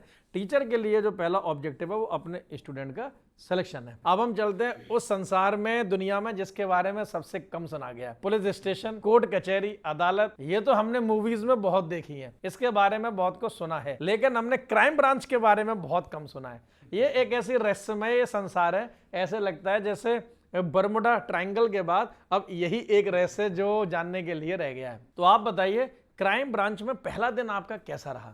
जैसा अभी आपने पहले भी पूछा था इस चीज़ के बारे में, क्राइम ब्रांच एक अलग एक्सपीरियंस ऐसा है कि देखते हैं एक मुलजिम किसी को ले आए सिर्फ पूछताछ के लिए, वहाँ उसके साथ आराम से बैठ के पूछताछ हो रही है। वहाँ जो डर का माहौल वो फील करता है ना वो लड़का, मतलब वो मुलजिम, मैं लड़का कह रहा हूँ नॉर्मली, वो मुलजिम जिसके ऊपर आरोप लगे हैं, अपराधी जिसे कह देते हैं, वो थाने में नहीं कर सकता। क्राइम ब्रांच का तो नाम ही इतना है कि अगर आप वहाँ किसी को ले आए और बात ना खुले किसी की, कोई क्राइम वो ना कबूल करे अपना, ऐसा हो ही नहीं सकता। वेंकटेश आप बताओ क्राइम ब्रांच में किस प्रकार के केसेस आते हैं? सर एक्चुअली क्या है, क्राइम ब्रांच देखती है पूरे एक जिले को। अब जैसे थाने सुना होगा आपने, थाने होते, थानों में क्या होता है सर, एक स्पेसिफिक एरिया होता है कि भाई ये थाने की ये बाउंड्रीज हैं, आप इसमें काम करोगे। पर सर जो क्राइम ब्रांच होती है ना वो पूरे जिले को कवर करती है। कहीं भी कोई सीरियस मैटर हो गया, कोई मर्डर हो गया, कोई लूट हो गई, कोई फायरिंग हो गई, या कोई भी जो बड़ा कांड हो जाता है, उसमें सर सबसे पहले क्राइम ब्रांच को याद करते हैं और सबसे पहले क्राइम ब्रांच मौके पे पहुंचती है। कागजी कार्रवाई तो सर थाने वाले करते हैं, होती रहती है, पर क्राइम ब्रांच क्या करती है, वहीं से ही उसी दिन से अपना काम करना स्टार्ट कर देती है। आप बताइए करमवीर जी, मैं आपसे ये जानना चाहता हूँ, ये आम लोगों के लिए भी है, सिर्फ स्टूडेंट के लिए सवाल नहीं है ये, कि नॉर्मल पुलिस और क्राइम ब्रांच पुलिस में क्या फ़र्क है? सर नॉर्मल पुलिस और क्राइम ब्रांच में बस थोड़ा सा यही फ़र्क है कि एक तो उनका एरिया, नॉर्मल पुलिस का एरिया एक लिमिटेड होता है कि हमें ये वाला एरिया प्रोटेक्ट करना है बस, और क्राइम ब्रांच का होता है कि पूरा डिस्ट्रिक्ट मुझे प्रोटेक्ट करना है और मेजर जो थ्रेट्स हैं उन पे काम करना है। भाई मेजर जो क्राइम्स हैं वो क्राइम ब्रांच देखती है, कहीं कोई मर्डर ना हो, कहीं कोई बड़ी वारदात ना हो, कहीं कोई लूट ना हो, कहीं कोई डकैती ना हो, कहीं कोई स्नैचिंग ना हो, इस तरीके की, या फिर कहीं भी कोई चोरी हो, तो इस तरीके की जो वारदात होती है उन सभी पे क्राइम ब्रांच का मेन नज़र होता है, मेन मोटा होता पुलिस स्टेशन का भी है, बट पुलिस स्टेशन के पास और इतने लोकल काम बहुत होते हैं कि कभी किसी की कंप्लेंट आई, कभी किसी का झगड़ा हुआ, कभी किसी का छोटा कोई मारपीट हुआ, तो पुलिस उनमें बहुत इन्वॉल्व होती है। वो छोटे क्राइम्स बहुत ज़्यादा हैं, मेजर क्राइम्स के लिए फिर इसीलिए क्राइम ब्रांच बनाई गई है कि वो छोटे क्राइम से वो पुलिस स्टेशन देख रही है, मेजर क्राइम्स उससे अलग ना रह जाएं या फिर वो इधर निकल ना जाएं, इसलिए क्राइम ब्रांचेज है कि आप सिर्फ मेजर को फोकस करो और जो छोटे केस हैं वो लोकल पुलिस अपने हिसाब से डील करती रहती है। बहुत अच्छा। नीरज जी, आप बताइए, केस आते ही पहला काम क्या होता है? सर सबसे पहले हम अपने सारे एस्पेक्ट्स देखते हैं कि इस केस में हम क्या कर सकते हैं। हर केस के अलग अलग एस्पेक्ट्स हैं कि हम टेक्निकली कहाँ जा सकते हैं, सीसीटीवी फुटेज पे क्या काम कर सकते हैं, क्रिमिनल नोन है अननोन है, क्रिमिनल का विक्टिम से क्या कनेक्शन है, किस तरह से दिन में हुआ है रात में हुआ है, तो बहुत सारी चीज़ें, हर केस की एक अलग स्टडी है। तो हमारी अलग टीम है, मैं खुद, हम अब क्राइम ब्रांच में हैं तो मैं साइबर हैंडल देखता हूँ, वहाँ सबसे पहले मेरा काम पर्सनली यही होता है अच्छा। कि मैं उनसे जुड़े टेक्निकल चीज़ें जितनी भी हैं मैं उन तक कैसे पहुँच सकता हूँ। अगर बाई नेम है तो कैसे पहुँच सकते हैं, और बाई नेम नहीं है मतलब अननोन है कोई मुलजिम, तो उस तक कैसे पहुँच सकते हैं। वेंकी भाई, जैसे सपोज करो कोई केस आया, तो केस आने के बाद कुछ काम आपके ना फील्ड के भी होते होंगे, तो फील्ड में सबसे ज़्यादा मुश्किलें क्या आती हैं? मतलब सर सबसे बड़ी मुश्किल तो होती है कि अब कोई मान लो कहीं कोई मर्डर हो गया, अब वहाँ तो केवल डेड बॉडी मिलेगी, मारने वाला तो नहीं मिलेगा। अब क्राइम ब्रांच जैसे हम पहुँच जाते हैं मौके पर जाके, तो सबसे पहले देखते हैं कि कैमरे वगैरह है नहीं है, जो सीसीटीवी है ना वो बहुत बड़ा रोल प्ले करते हैं। तो हम इस सीसीटीवी की मदद से ही, और हमारे साथ जो लोकल मुखबरी होती है ना वो बड़ी स्ट्रॉन्ग होती है सर क्राइम ब्रांच की। अच्छा, मतलब इन्फॉर्मर की बात कर रहे हैं। इन्फॉर्मर। अच्छा अच्छा, तो जैसे इन्फॉर्मर किस टाइप के लोग होते हैं? जैसे मतलब मैं तो एक आम टीचर हूँ, तो सर कहता रहूँ ऐसे इन्फॉर्मर है कि आपके साथ काम करने वाला भी हमारा इन्फॉर्मर हो सकता है। कहीं ये हमारा कैमरामैन मंजीत तो नहीं? हो सकता है सर। आपको पता नहीं हो सकता। कोई क्लास नहीं है, मतलब आप क्लास ही से लेके और नीचे एक झुग्गी झोंपड़ी में रहने वाला इसके बंदा कोई भी फॉर्म वगैरह निकलते हैं या फिर? सर कोई फॉर्म नहीं है, आप इनफॉर्मली ऐड हो सकते हैं आप हमारे। अच्छा, इनफॉर्मली, मतलब चाहूँ तो मेरे को भी नौकरी मिल सकती है उसमें, है? सर कोई विश्वास ही नहीं कर सकता, कोई विश्वास ही नहीं कर सकता। वो पुलिस के वो छुपे हुए दोस्त हैं जो पुलिस की उस जगह पे मदद करते हैं जहाँ पुलिस ये सोचती है कि अब इसके बाद क्या करूँ मैं। अच्छा, आपके कहने का मतलब ये कि इन्फॉर्मर का काम बहुत है। ये इन्फॉर्मर का इतना रोल है जी, ये वो वॉर हीरोज हैं जो कभी लाइमलाइट में नहीं आएंगे, इनके पीछे ये सिर्फ इन्फॉर्मेशन देते हैं, बाकी हमें तो चलो किसी तरह से पहचानते हैं लोग, हम एक प्लेटफॉर्म पे बैठे हैं, इन्हें कोई नहीं पहचानता। ये बिल्कुल आपकी तरह सर, टीचर की तरह। टीचर भी हो सकते हैं, लॉयर भी हो सकते हैं। नहीं, अब जैसे अब आपने ऑनलाइन आना स्टार्ट किया ना, इससे पहले आप ऑफलाइन थे, आपको कोई नहीं जानता था, ऑफलाइन वाले बच्चे जानते थे, पर अब आपको समझानेंगे। तो ऐसे हमारे इन्फॉर्मर हैं, वो कभी कोई नहीं जानता उनको कौन है कहानी है। उसका नाम हम किसी प्लेटफॉर्म पे ओपन भी नहीं कर सकते, ये इतना सीक्रेट है कि अगर हमें कोर्ट रूम में अगर मजिस्ट्रेट साहब भी हमसे ये पूछें कि कहाँ से इन्फॉर्मेशन आई, तो हम बिल्कुल भी उसका नाम डिस्क्लोज नहीं कर सकते। नाम डिस्क्लोज नहीं कर सकते। चलिए, मैं आपको बताऊं कि ऑन कैमरा बातों को करने का तरीका अलग मतलब होता है, और ऑफ कैमरा बहुत सारी पर्सनल बात चीज़ें होती हैं। बहुत सारी चीज़ें ऐसी हैं जो डिपार्टमेंट के बहुत ज़्यादा कॉन्फिडेंशियल हैं, ठीक है, नेशनल सिक्योरिटी को लेकर है, ठीक है, देश की सुरक्षा को लेकर है। उन बातों को हम भी नहीं चाहेंगे कि सभी लोगों तक आए, क्योंकि आप सुनने वाले बहुत से स्टूडेंट हैं, लेकिन इसमें कुछ बहुत सारे लोग ऐसे भी हैं जो उसका रॉन्ग फायदा भी ले सकते हैं। तो जैसे अभी हाल ही में एक दिल्ली बॉम्ब ब्लास्ट का केस मतलब हुआ था, तो उस केस में मतलब क्राइम ब्रांच का बड़ा रोल रहा, और बल्कि आप लोग हरियाणा से हो, फरीदाबाद से हो, और वो केस तो फरीदाबाद का ही है, तो उसमें क्राइम ब्रांच के ऐसे केसेस में क्या योगदान मतलब रहता है? सोचो, बॉम्ब ब्लास्ट का केस तो इतना था कि शायद उमर नामक एक आतंकवादी था, और बिल्कुल मतलब मेरी भी एक प्रॉपर्टी वहीं है, उसी के पास ही है, और जस्ट वहाँ से 15 किलोमीटर की दूरी पर अल फलाह यूनिवर्सिटी है। मतलब ये लोग हमारे आसपास रहते हैं, तो क्राइम ब्रांच वाले कैसे इसको मतलब पहचानते हैं? जब ये ब्लास्ट हुआ था उससे पहले ना, तो NIA की और जम्मू कश्मीर की पुलिस आई थी, हम उनके साथ थे, तो हमने बिल्कुल नज़दीक से इस सबको देखा था। डर भय कुछ लगता है जब आप नज़दीक से किसी चीज़ को देखते हो? लगता है सर, नॉर्मली शुरुआत जब होती थी, अब क्राइम ब्रांच में मैं शुरू से ही सर्व कर रहे हैं हम तो क्राइम ब्रांच में, तो अब तो यूज टू हो गए उन सब चीज़ों के। हाँ, ये हमारे लिए एक नया एक्सपीरियंस था जब स्पेशल टीम, नेशनल टीम आ रही थी, और अपने ज़िले की पुलिस के अगर देखा जाए तो सबसे पहले हम ही हैं जो रैपिड एक्शन करते हैं। अच्छा, बस सबसे पहले इंफॉर्मेशन आपके पास आती है। कई बार तैयारी के दौरान ऐसा आता है मन में कि यार तैयारी छोड़ दें, ठीक है, तैयारी मेरा कुछ नहीं हो सकता। करमवीर जी, आप बताइए, क्या मतलब आपके साथ कोई ऐसी सिचुएशन आई थी? बिल्कुल आती है सर, ऐसी सिचुएशन कई बार आती है, और आपका भी हो सकता है कि पढ़ते पढ़ते ये मन करे कि मैं नहीं पढ़ूं। बट एक ही चीज ध्यान रखनी है, अगर सिलेक्शन लेना है तो उसके लिए पढ़ना बहुत जरूरी है। आपका हो सकता है आज ना हो, कल ना हो, लेकिन ये जरूर है कि हो जरूर जाएगा। टाइम लग सकता है लेकिन होगा जरूर। तो पढ़ना जरूर रखना है और पढ़ना कंटिन्यू रखना है। अगर पढ़ना छोड़ दोगे तो उम्मीद भी नहीं रहेगी, अगर पढ़ना जारी रखोगे तो उम्मीद भी रहेगी, और आप 100% ये चीज़ क्लियर कर सकते हो, ये चीज़ दावे के साथ कह सकते हैं। और अगर कोई भी दिक्कत परेशानी आए तो पहले अपनी जो तुम्हारी प्रायोरिटीज़ हैं उनको आप देखो, कि अगर आपको ये लग रहा है कि मैंने तैयारी शुरू किस वजह से करी थी, कि भाई मुझे फैमिली को सपोर्ट करना है, खुद को सपोर्ट करना है, किस चीज़ को सपोर्ट करना है, जब भी छोड़ने का मन करे तो आप ये देखो कि मैं क्या उन 2 सालों में वो चीज़ कर पाया हूँ जो जिसके लिए मैंने शुरू किया था। नहीं कर पाया हूँ तो अभी उसी में समय दो, उस चीज़ को पहले क्लियर करो। हो सकता है डायरेक्ट आपको बड़ा गोल ना मिले, बट जो सबसे पहले मिले उसको करो, उसके बाद फिर आप अपने गोल के लिए काम कर सकते हो। बट सिलेक्शन लो और सबसे पहले अपनी फैमिली को और अपने आप को इंडिपेंडेंट बनाओ। इंडिपेंडेंट बनाने के लिए आप अपने गोल के लिए भी जा सकते हो, क्योंकि आप स्टेबल हो, फैमिली के लिए सिक्योर हो, तो उसके लिए आपको ये चीज़ करनी है। वेंकी जी से मैं ये जानना चाहूँगा इन बच्चों के लिए, जैसे बहुत सारे बच्चे मेरे पास आते हैं, बोलते हैं सर पोस्ट कम है और मतलब लोगों एप्लीकेशन बहुत भर रहे हैं, और यहाँ पे कुछ लोगों के बीच में ये भी मतलब गलत फहमी है कि उनको लगता है कि मतलब आधी से ज़्यादा पोस्ट तो जैसे मैं बोलूँ रिश्वत से ले ली जाती हैं, पैसा देकर ली जाती हैं। इसमें कितना फैक्टर मतलब रहता है? आपके मन में भी कभी तैयारी के वक्त आया कि नहीं यार मेहनत करने वालों की तो कुछ है ही नहीं क्या, या फिर सिर्फ मतलब पैसा देकर ही होता है सिलेक्शन? सर ऐसा कुछ भी नहीं है, हमको तो जितनी भी पोस्ट आई हैं, बस एक सिंगल पोस्ट चाहिए ना। हम केवल एक पोस्ट अपने दिमाग में लेके चले कि मुझे तो बस एक सीट चाहिए, बाकी में कुछ भी हो, हमें कोई दिक्कत नहीं है। तो आपके साथ में तैयारी करते हुए कुछ लोग ऐसे भी तो होंगे जो कि मतलब पैसा देकर सिलेक्शन करवा रहे हैं, क्योंकि देखो ये चीजें तो हैं, मैं मतलब ये इग्नोर नहीं करूंगा, मैं सरकार से यही रिक्वेस्ट करूंगा कि मतलब जो भी नौकरी की रिक्रूटमेंट है उसे एकदम ट्रांसपेरेंट किया जाए, ईमानदार किया जाए, क्योंकि अगर आप होनहार कंधों के युवाओं के ऊपर जिम्मेदारी नहीं दोगे और ऐसों को मतलब जिम्मेदारी सौंप दोगे जो कि 2 नंबर के रास्ते से आ रहे हैं, तो फिर देश का भविष्य हम समझ ही सकते हैं कि उसका क्या होगा। ऐसा होता है सर। देखो पहले आप देख सकते हैं तीनों स्टूडेंट्स को हरियाणा से हैं, हरियाणा का खून दूध का ताकत आपको अलग ही दिखाई दे रही होगी, ठीक है, और ये वाकई में है, ठीक है। हरियाणा के माहौल में मैं भी मतलब रहा हूँ और आज भी मतलब कई बार रहता हूँ, ठीक है। दिल्ली एनसीआर के रीजन से हूँ और ये माना जाता है कि हरियाणा मतलब सबसे स्ट्रॉन्ग राज्य खान पान में, और हरियाणा की बहुत ही मतलब खास बात है कि रोटी चटनी और छाछ। आप देख सकते हैं रोटी चटनी और छाछ में इतनी ताकत है कि पूरी हरियाणा पुलिस का प्रशासन मतलब ऐसे पोस्ट वाले कैंडिडेट ने संभाल रखा है। जैसे हमारे दिमाग में कोई बात आती है, मैं नीरज जी आपसे जानना चाहूंगा, जैसे नाम आता है पुलिस तो एक शब्द आता है 3rd डिग्री। किस हद तक ये सही है कि पुलिस मतलब किस केसेस में 3rd डिग्री का इस्तेमाल करती है, 3री डिग्री, और आपने कभी इस्तेमाल की है या नहीं की है पर्सनली? 3rd डिग्री आम जनता में बहुत प्रचलित है कि 3rd डिग्री देती है पुलिस। नहीं, हमें तो मूवीज में मूवीज में दिखाते भी हैं कई जगह, जबकि ऐसा नहीं है। अक्षय कुमार साहब की ऑफिशियली हम किसी ऑफिसर के डायरेक्शंस पे या फिर लिखित में ऐसा कभी कहीं कुछ भी नहीं है कि हमें कोई 3rd डिग्री देने का अधिकार है किसी को।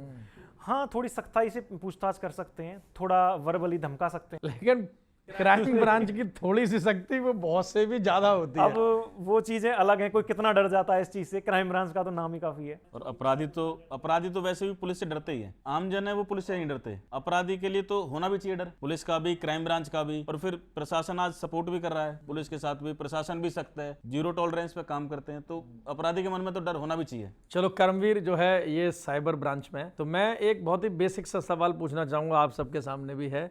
ये मेरे पास जो फ़ोन रखा है ये AI है, इसमें चैट GPT है, इसमें मतलब गूगल जेमिनाई है, यूट्यूब है, सब कुछ चलता है, इंटरनेट 24 घंटे चलता है। क्या हमारा फ़ोन हमें सुनता है? जैसे ऐसे रखा हुआ, क्या ये फ़ोन हमारी बातचीत सुन रहा होगा? बिल्कुल हो सकता है सर, अगर कोई भी आपके फ़ोन को एक्सेस करना चाहेगा तो आज के टाइम में फ़ोन अनसेफ भी बहुत है और सेफ भी बहुत है, अगर हम यूज़ करना जानते हैं तो। बाकी आजकल AI आ गया है तो AI और भी ज़्यादा यूज़ करता है चीज़ों को, आसानी से कोई भी हैक भी कर सकता है अगर चाहे तो।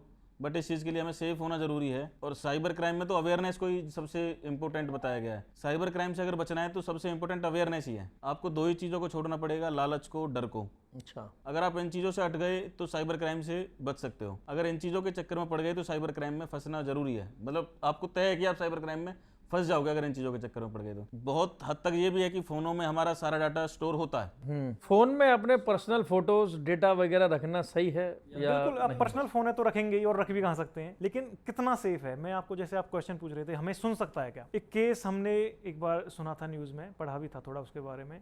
एक एलेक्सा डिवाइस आती है आजकल लगभग सभी घरों में मिल जाती मतलब है। Hey Alexa play the song. Murder हुआ और पुलिस ने इन्वेस्टिगेशन किया, उसमें कोई क्लू नहीं मिला, लगभग केस बंद होने पे था। मुझे बहुत ज़्यादा डिटेल्स में शायद अभी रिमेंबर नहीं कर पा रहा हूँ, लेकिन आप देखेंगे तो मिल जाएंगी। उसमें क्या था कि एलेक्सा से डाटा लिया गया कि क्या ये 24 घंटे हमारी बातें सुन सकती है।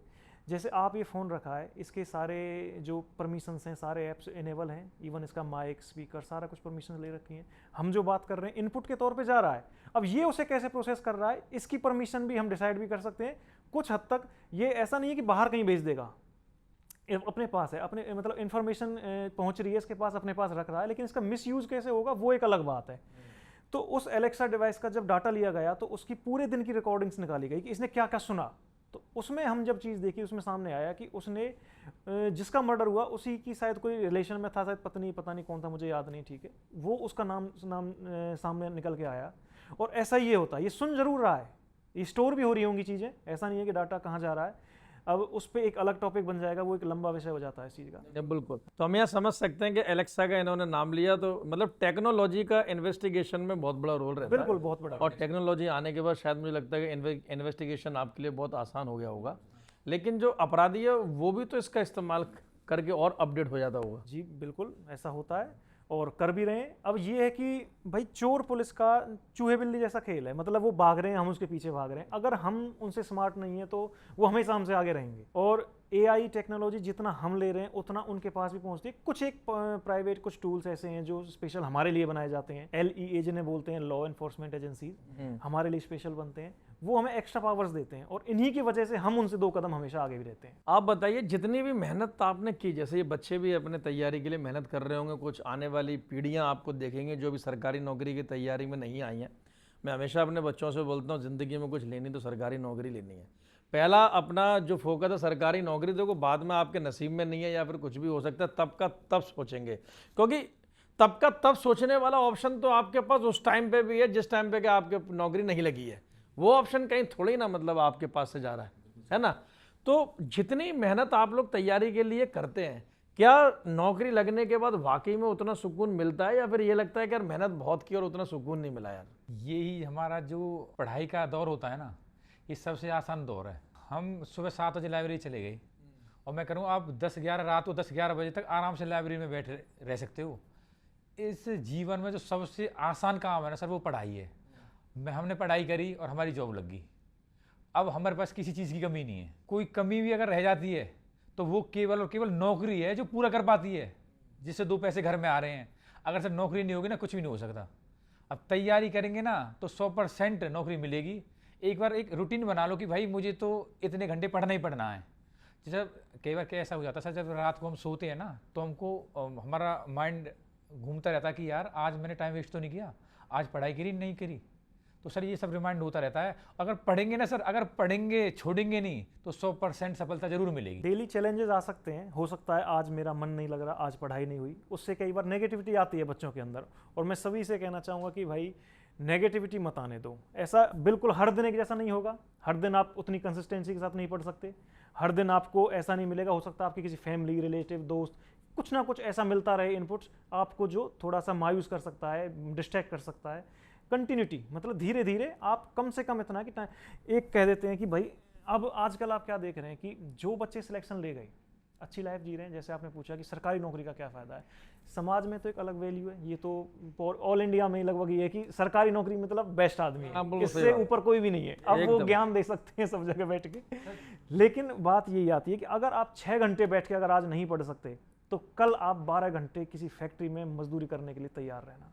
ये बहुत मोटिवेशनल लाइन भी है और जीवन की सच्ची कड़वाई भी है जो कि इन कैंडिडेट्स ने यहाँ आपके सामने रखी है। आज की मेहनत कल का सुकून है या फिर आज का सुकून जिंदगी भर की मेहनत है, ये आपके ऊपर डिपेंड करता है। देखो मेहनत तो ये भी करते होंगे, मेहनत तो एक फैक्ट्री में लगा मजदूर भी करता होगा, मेहनत तो मेरे जैसा टीचर भी करता है, मेहनत जो इस कैमरा के पीछे कैमरा मैन है वो भी मतलब कर रहे हैं, लेकिन सबकी मेहनत में अंतर है। इनकी और हमारी मेहनत में सम्मान है, ठीक है। लेकिन क्या आप मुझे बताओ कि फैक्ट्री की मेहनत जो एक मजदूर कर रहा है उसमें उतना सम्मान है, बल्कि काम वो हमसे अधिक कर रहा है। उनकी भी कुछ ना कुछ मजबूरियां होंगी, उनको भी सलाम है, उनको भी सल्यूट है, क्योंकि भाई देश की इकोनॉमी का वो भी हिस्सा है।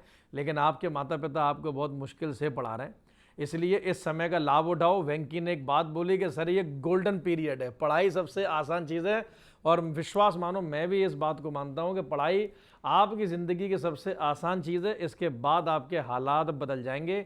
इसी पर ही मुझे एक शेर व शायरी याद आती है जो मैं अक्सर मतलब कहता रहता हूँ कि इन बच्चों ने कई सालों तक मेहनत करी और कई साल की मेहनत के बाद यहाँ तक ये मतलब पहुँचे। इंतज़ार किया, ठीक है, पेशेंस रखा, धैर्य रखा, सिर्फ इसके लिए जो कि इनको अपने जीवन में प्राप्त करना था। मिर्ज़ा गालिब साहब की एक लाइन है कि अगर किसी दीदार की तलब हो गालिब, अगर किसी दीदार की तलब हो गालिब तो अपनी निगाहों को जमाए रखना। मतलब आप अपनी ज़िंदगी में जो पाना चाहते हैं उस अपनी निगाहों को उसी पर रखो। वो आपका लक्ष्य भी हो सकता है या फिर कोई सुंदर हसीना भी हो सकती है, वो आपके लक्ष्य के ऊपर डिपेंड करता है। चाहे किसी का नसीब हो या नकाब हो, किसी का नसीब हो या नकाब, सरकता जरूर है। करमवीर जी, मैं आपसे मतलब पूछना चाहूंगा, कोई भी ऐसा केस आपकी जिंदगी का जो आपको सबसे ज्यादा याद रह गया हो अभी तक? हालांकि अभी तो करियर की शुरुआत हुई है, अभी 5-6 साल ही आपकी नौकरी को हुए हैं। सर अब तक तो साइबर क्राइम में लगभग मेरे को 3 साल हो गए हैं। तो साइबर क्राइम में लगभग केस ही ऐसे आते हैं कि कई बार तो लगता है कि इन्होंने ये गलती करी कैसे।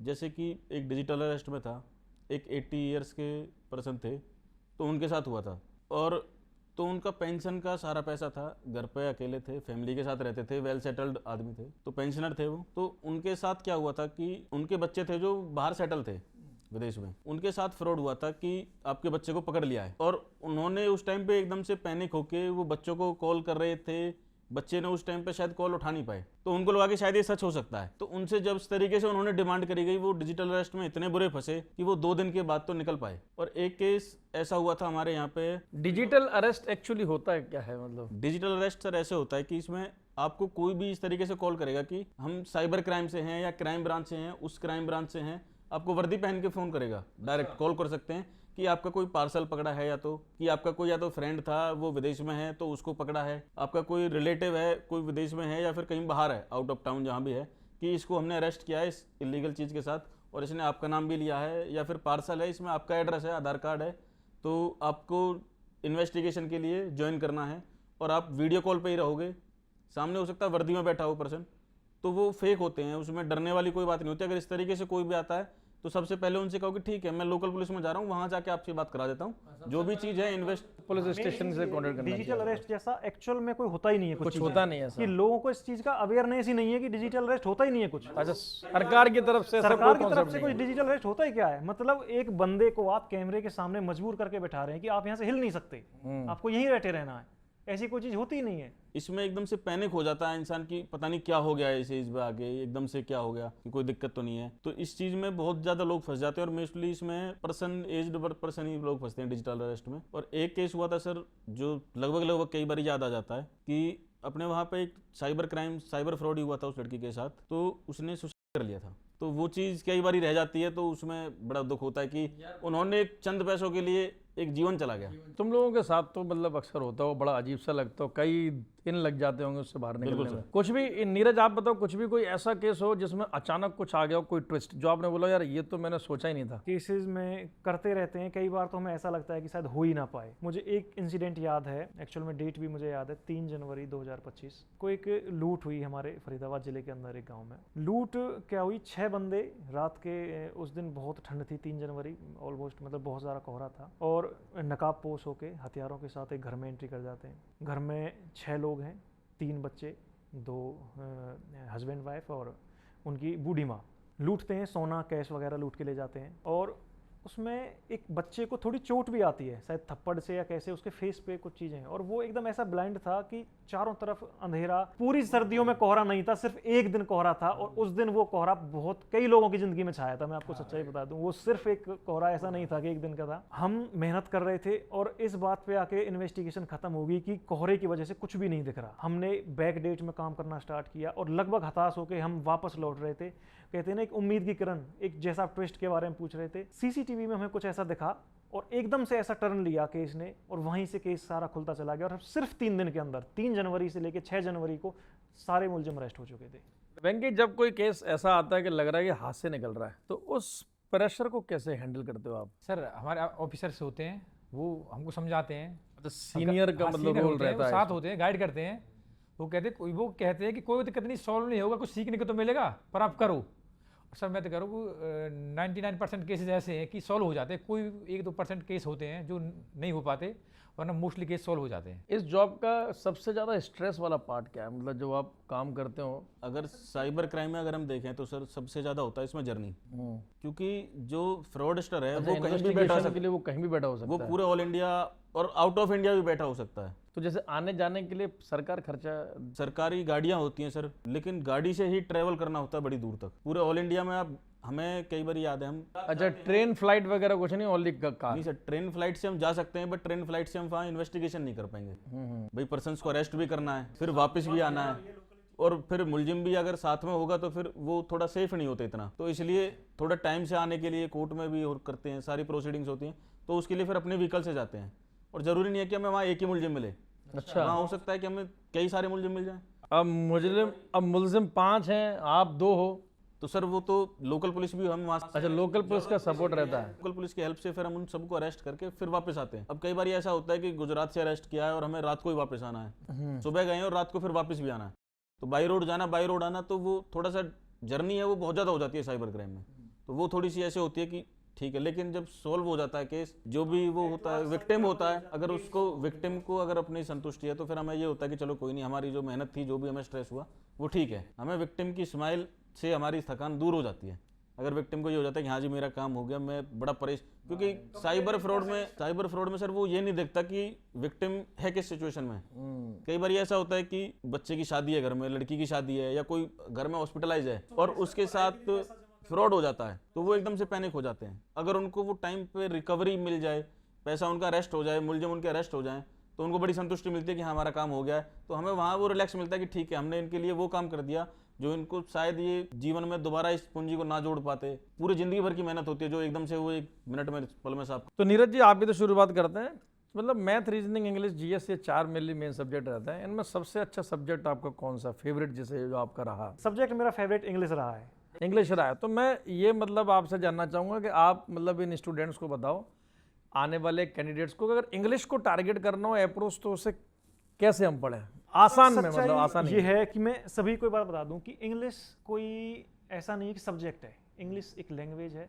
आप जितना उसके यूज टू होंगे आप मतलब उसे ढालिए। जब एक 2 साल का बच्चा जिसे हम ए आ ए बोलना सिखाते हैं घर में, वो एक हिंदी सीख सकता है, मलयाली, कोई भी रीजनल लैंग्वेज सीखता है, अपने घर से सीखता है। इंग्लिश वैसी एक लैंग्वेज और बहुत सिंपल, मैं कहता हूँ हिंदी से ज़्यादा आसान इंग्लिश है। और जो टेक्निकल चीज़ें, मतलब इसमें भाई रूल्स, हेल्पिंग वर्ड्स वगैरह, ग्रामर का जो पार्ट है, इससे अलावा बहुत सारी चीज़ें हैं। लोग उसे एक हुआ की तरह देखते हैं कि पता नहीं क्या चीज़ है, कैसे होगा, जबकि वैसा बिल्कुल नहीं है। आप उसके यूज टू होइए, आप न्यूज़पेपर पढ़िए, आप कन्वर्सेशन में इन्वॉल्व होइए, चीज़ें आपको रूटीन में। एक बहुत कॉमन सा पार्ट है इंग्लिश में, कॉम्पिटिटिव में आता है कॉमन एरर्स क्लिक करना। और मैं कहता हूं कि मुझे, जब मैंने इस चीज़ के बारे में पढ़ा था, मुझे इसके बारे में कभी चैलेंज नहीं लगा, क्योंकि पढ़ते पढ़ते ही चीज़ें अपने आप सामने आ जाती है कि ये गलत रखा हुआ है यहाँ पे। और ये तब है कि जब आप बहुत ज़्यादा स्टडी कर रहे हो, लगातार रीडिंग कर रहे हो। रीडिंग बहुत मस्ट है इंग्लिश के लिए। तो आपको अगर ये भी नहीं पता कि एक एक्चुअल एरर क्या है, लेकिन आप ये बता सकते हो कि एरर है। आपको बेशक वजह ना पता हो कि कैसे है ये, लेकिन ये बता सकते हो कि एरर है, और ये होगा आपकी रीडिंग से। अब रीडिंग करो मैक्सिमम जितना हो जाए। आपका कौन सा सब्जेक्ट फेवरेट है वेंकी जी? सर पहले तो मैथ था, पर जब आपसे मिला था ना, मुझे जीएस पढ़ने में बहुत मजा आया करता। मैं बस जीएस ऐसे मन करता था मेरा कि जीएस बस जीएस पढ़ता रहूं। सर हरियाणा का पेपर था ना मेरा, हरियाणा जी के भी मुझे बिल्कुल टिप्स पे थी, और जो आपने नोट्स दिए थे जीएस के, जितनी भी जीएस थी सारी कवर कर रखी थी। मुझे तो फिर जीएस ऐसे लगा कि यार ये तो हमारे साथ ही हो रही है, रोज का काम है। मैथ्स को कैसे करना चाहिए टारगेट? मैथ को सर ये कि रिवीजन जितना रिवाइज कर सकें, प्रैक्टिस जितनी प्रैक्टिस कर सकें, प्रैक्टिस करनी है सर जितनी ज़्यादा हो सके। मैथ तो प्रैक्टिस का है सारा खेल, मैथ का तो जितनी आप प्रैक्टिस करोगे इतना अच्छा आप मैथ निकाल पाओगे। चलो, जैसे मतलब जब आपने तैयारी करी, आपने तो ऑफलाइन से मतलब रहे मिले, ऑनलाइन तो मतलब कम करा, तो क्या आपको अंतर दिखाई देता है ऑनलाइन और ऑफलाइन में? सर ऑनलाइन से क्या हो जाता है, जो हमारा आने जाने का टाइम होता है ना वो बच जाता है। हम मान लो लाइब्रेरी लगा रखी हमने, हम लाइब्रेरी में बैठे हैं तो वहीं से हमने सर का बैच ले लिया और उसमें लाइब्रेरी में बैठ के पढ़ लो तो टाइम वेस्ट नहीं होगा। जो ऑनलाइन क्लास है ना सर, वो बहुत रोल प्ले करते हैं हमारे टाइम को बचाने में, तो ऑफलाइन ना लेकर ऑनलाइन लेंगे ना तो ज़्यादा अच्छा रहेगा। जीएस में क्या स्ट्रेटेजी रही मतलब आपकी? जीएस में सर सबसे तो मेन चीज़ है रिवीजन। अगर आप अगला पढ़ रहे हो तो पहले एक बार पिछला रिवाइज करो और उसको कनेक्टिविटी दो कि आप प्रैक्टिकल सोच सको किसी भी चीज़ को। कि सपोज आप ज्योग्राफी पढ़ रहे हो तो ज्योग्राफी के टाइम पे आप मैप के साथ पढ़ो कि मैप में आप ये इमेजिन करो कि भाई मैं ये पास पढ़ रहा हूँ या फिर ये नेशनल पार्क पढ़ रहा हूँ तो ये कहाँ पड़ेगा, इसका मेन फोकस क्या है और उस एरिया में है तो क्यों है। ये आप छोटी सी, ये हो सकता है कि आपको स्टार्टिंग में लगे मैं इतना क्यों पढ़ रहा हूँ, बट आपको इसको एज यूजुअल पढ़ोगे आप कि नॉर्मली मैं ये चीज़ पढ़ रहा हूँ कि भाई नेशनल पार्क है वो वहाँ है, तो रीज़न क्या है उसका, भाई वहाँ का फॉरेस्ट, उसका एरिया ऐसा है, वहाँ का क्लाइमेट ऐसा है, इस वजह से वहाँ वो नेशनल पार्क है। तो वो आपको बहुत ईजी हो जाएंगे क्योंकि उसमें आपको एक के साथ सारे कंसेप्ट क्लियर होते हैं। तो आप एक बार कंसेप्ट के हिसाब से पढ़ोगे तो बहुत अच्छा है। और दूसरी चीज़ आप रिवीजन करोगे, भाई आज मैंने पढ़ा है, कल मैं नया टॉपिक पढ़ूंगा, तो ये नहीं कि पिछला टॉपिक मैं पढ़ के छोड़ दूं, पिछला टॉपिक भी रिवाइज करूँ और आज का भी पढ़ूँ। ऐसे ही आप अगले दिन पढ़ोगे तो पिछला भी पढ़ना और अगला भी पढ़ना। तो रिवीजन सबसे ज़्यादा है जीएस में, जितनी बार आप रिवीजन करोगे उतना सबसे बेस्ट है। ठीक है। और ऐसा अगर आपको किसी ने बोला है कि ऐसा होता है वैसा होता है, वैसा कुछ नहीं होता, अगर आप लगातार मेहनत कर रहे हैं, सिलेक्शन किसी का भी बिल्कुल हो सकता है सर। और सिलेक्शन किसी भी पॉइंट और कभी भी आपका आ सकता है। तो इसलिए अपने मन में पहले से सोचकर मत बैठो कि मेरे को ऐसे पढ़ना है या वैसे पढ़ना है।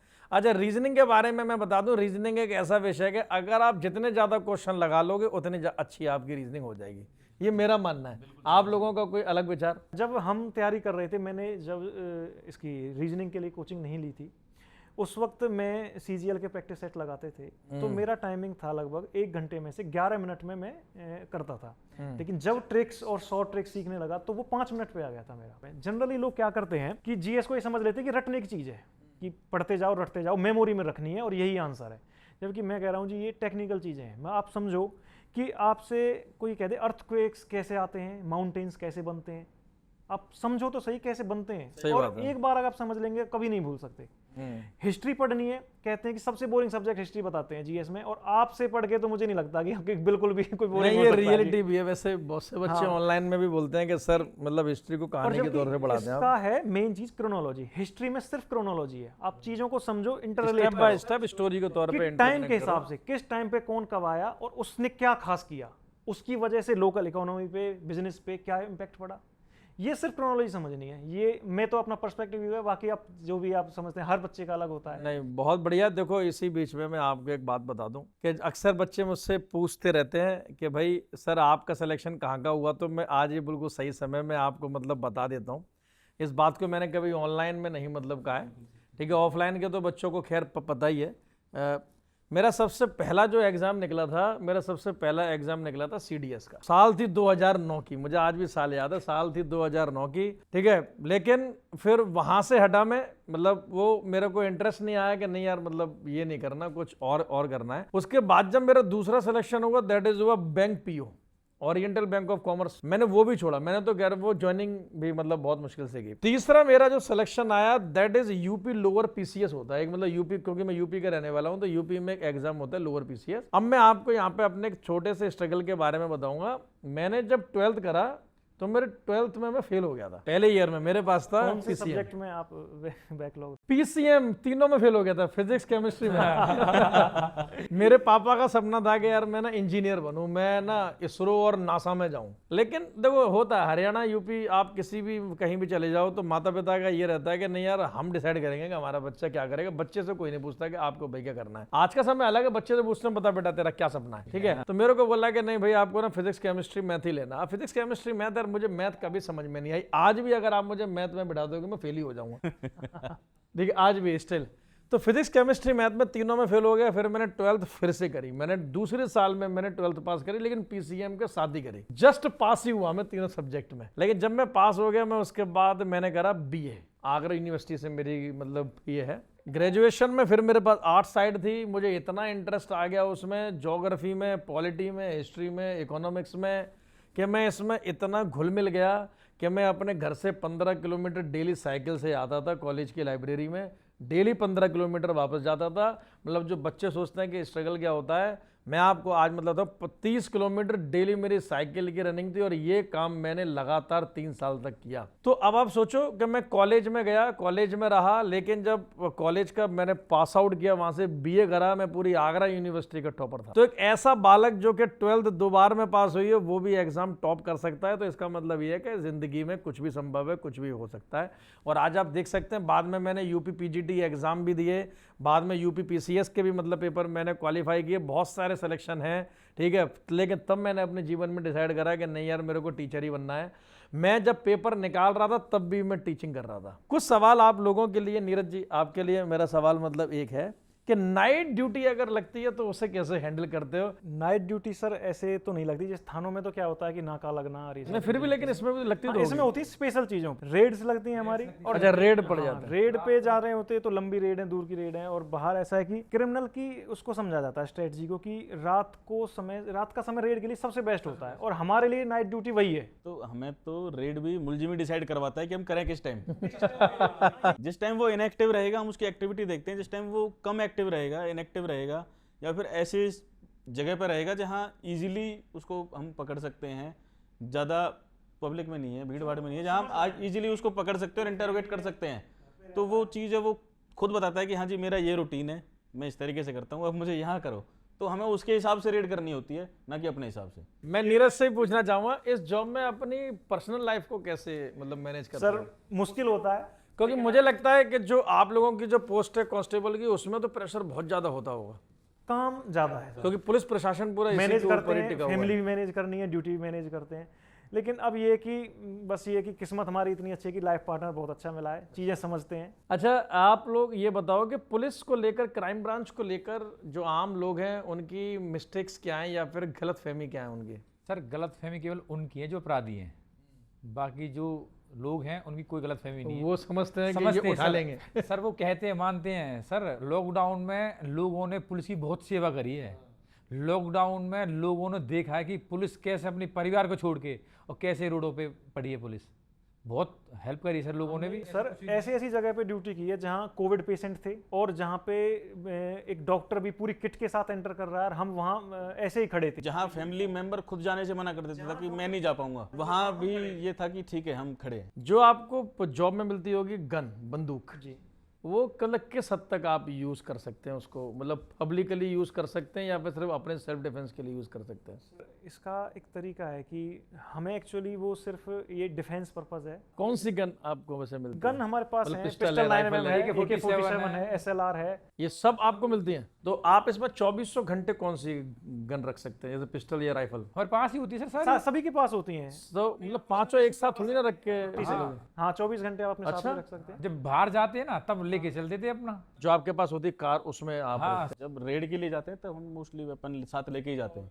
और वहां पे यूज भी कर सकते हैं उसको? हाँ सर, सिचुएशन पे डिपेंडेंट। निशाना कैसा है आप तीनों का? निशाना बिल्कुल स्ट्रिक्ट वक्त बताएगा। बिल्कुल। अब है, अगर जहां बोलेंगे वहां लग जाएगा। तो जैसे ट्रेनिंग में आपको कुछ लिमिट होती है कि भाई प्रैक्टिस के दौरान इतने ही राउंड मिलेंगे बस केवल चलाने के लिए? होते हैं हमारे 10-10 राउंड देते हैं। अच्छा, उसी राउंड में आपको सीखना है? पर जितने देते हैं ना सर वो इनफ होते हैं, सीख जाते हैं। इनफ बिल्कुल enough। उससे पहले प्रैक्टिस हैंडलिंग की या फिर डमी गन से, या फिर जैसी प्रैक्टिस काफी हो जाती है। एक ही बार में निशाना लग जाएगा बिल्कुल सही, एक ही बार में जिस पे लगाना है? ऑलमोस्ट। अगर कोई, जैसे आपके पास बंदूक है, गन है, आपने वो गन की फोटो खींचकर इंस्टाग्राम या व्हाट्सएप पे शेयर कर दी, तो आपके ऊपर क्या एक्शन लिया जाएगा? सर ये ना अपनी क्राइम ब्रांचों की स्पेशल टीम भी होती है कि जो सोशल मीडिया देखती है बस। ये सबसे गलत है। जो हम कई बार क्या होता है कि 2 नंबर का असला ले आते हैं, उसको फोटो खींच के व्हाट्सएप पे स्टोरी लगा देते हैं, इंस्टाग्राम पे स्टेटस वगैरह लगा देते हैं। कई बार वो गलत है सर बिल्कुल। उनको ना हम उठा लाते हैं और जो कार्रवाई बनती है हम वो कार्रवाई करते हैं उसके। कई बार ऐसा हो जाता है कि आपकी लाइसेंसी बंदूक है और आपके भाई ने या आपके दोस्त ने किसी ने फोटो लेके खिंचवा ली, वो भी गलत है। अच्छा। हम सर, हाँ, हम उसको दिखावा नहीं कर सकते उस चीज़। तो जो ये नॉर्मली शादियों में जो मतलब हथियार चलते हैं, इनके पीछे की क्या कहानी है? ये कितना लीगल और इलीगल है? बिल्कुल है सर, इलीगल है। तो इसके ऊपर जैसे पुलिस प्रशासन, मैंने तो सबसे ज्यादा हरियाणा में ही देखा है।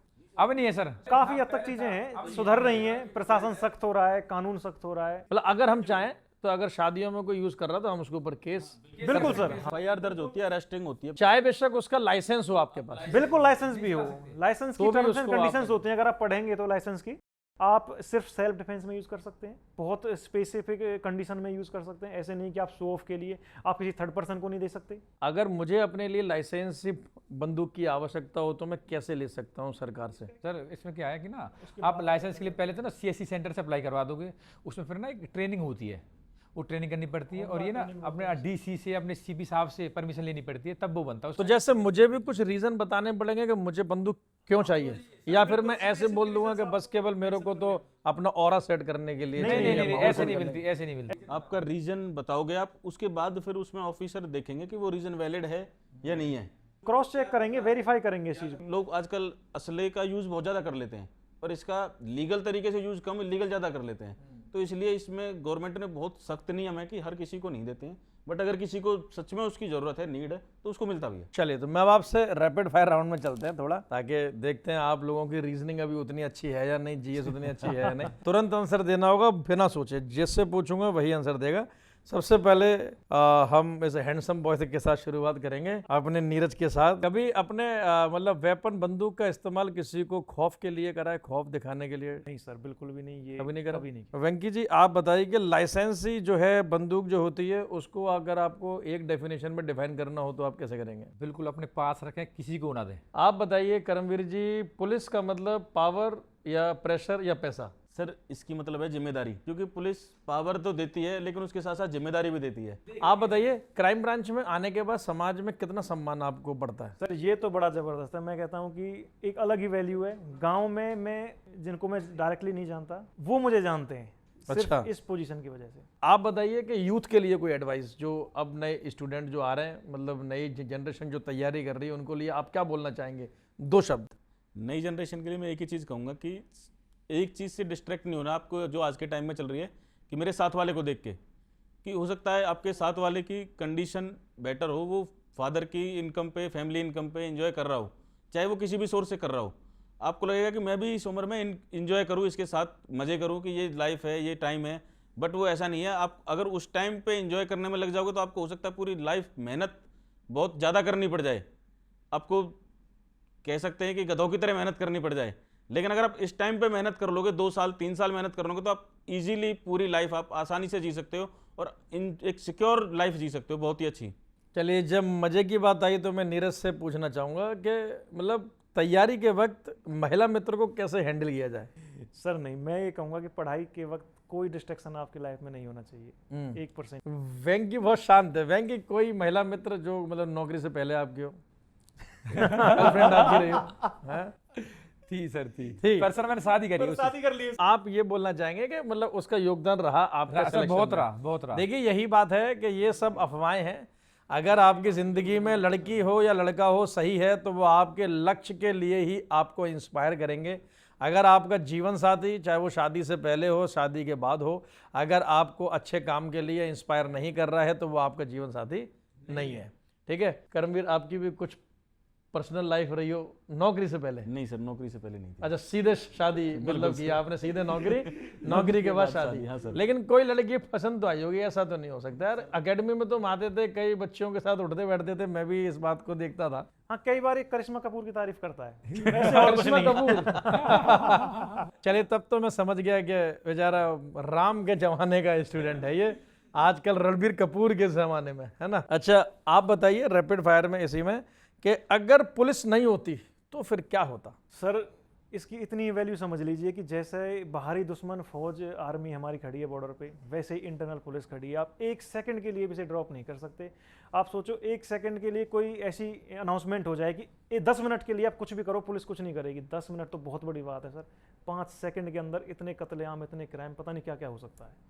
इसके बिना लाइफ पॉसिबल नहीं है। क्राइम ब्रांच या साइबर के लिए मैं एक शब्द बोलूँ तो सीसीटीवी मतलब सबसे अहम चीज़ है। सर ये भी पर उससे भी ज़्यादा बताता ना आपको, जो हमारे इन्फॉर्मर होते हैं, इन्फॉर्मर इन्फॉर्मर। और मैं बहुत ज़्यादा इंस्पायर हो गया हूँ इन्फॉर्मर की पोस्ट से। इसके ऊपर मैं इनसे बात ऑफ कैमरा मतलब करूंगा कि देखो, एक टीचर ने हेल्प करी स्टूडेंट को नौकरी दिलवाने में, तो क्या स्टूडेंट भी हेल्प करेंगे एक टीचर को इन्फॉर्मर बनवाने में?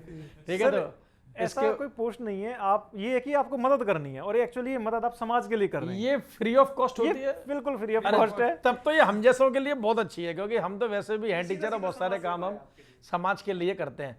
आखिरी में मैं चाहूँगा शुरुआत वेंकी से करते हैं। स्टूडेंट्स के लिए, अपने छोटे भाई बहन जो आपके मतलब हैं कैंडिडेट हैं अब जो नौकरी में आने वाले हैं, एक तो मतलब मेरे को बताओ कि जिस आप जॉब में हो उसकी अहमियत कम शब्दों में, और उनके लिए कोई एडवाइस।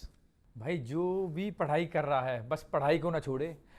मैं कह रहा हूँ अभी जो रिश्तेदार आपका फ़ोन भी नहीं उठाते, आपसे बात भी नहीं करते ना, अगर आप लग जाओगे उनके खुद के फ़ोन आपके पास आएंगे और वो आपको मुबारकबाद देंगे।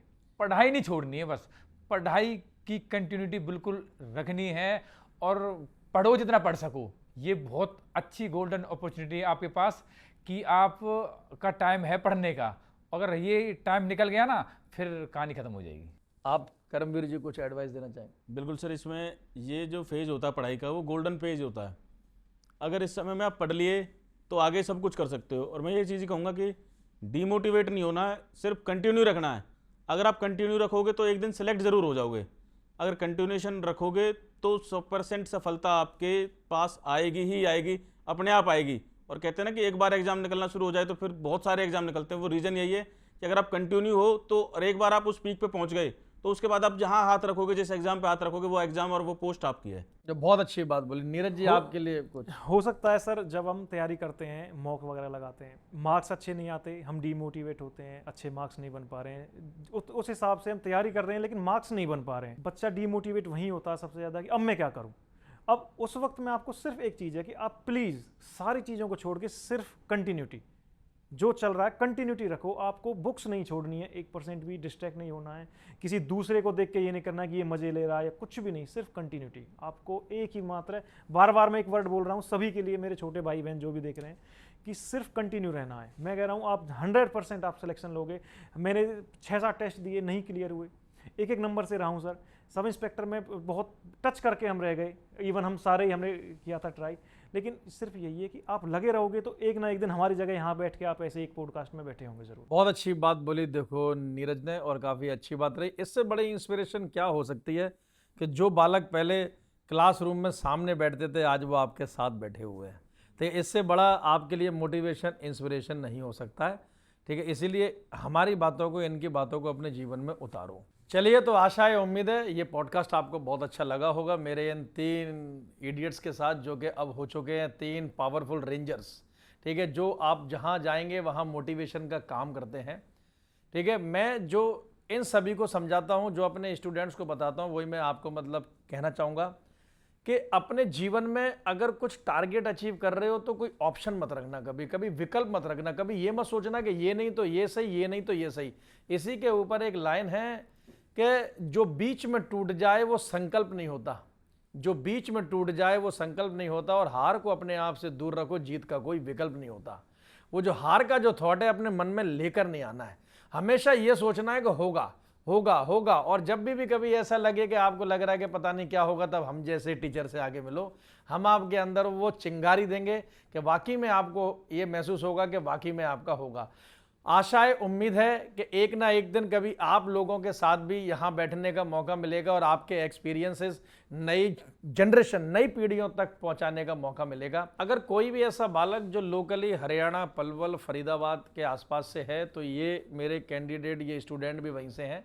आपकी सेवा के लिए ये मतलब रहेंगे। आप इस वीडियो के कमेंट बॉक्स में लिखना, आप तक मतलब इनके कैसे भी कॉन्टेक्ट हम पहुंचा देंगे, क्योंकि ये जैसे मैंने इनकी लाइफ में बड़े भाई का काम किया, ये भी आपकी लाइफ में बड़े भाई का काम करेंगे। तो चलिए, लाइक शेयर सब्सक्राइब आप लगातार करते रहिएगा, मैक्सिमम बच्चों तक इस पॉडकास्ट को आप अवश्य पहुंचाइएगा।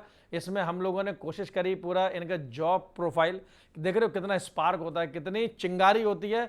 ये वही बालक हैं जो पहले बोल नहीं पाते थे, और ये वही हैं जो आज के समय में केस सॉल्व कर देते हैं। दिल्ली बॉम्ब ब्लास्ट जैसे केस को भी इन्होंने चुटकियों में मतलब सॉल्व कर दिया। मतलब इन्हीं जैसे ही होंगे कोई जो सॉल्व करने वाले होंगे। तो चलिए, बेस्ट ऑफ लक, धन्यवाद।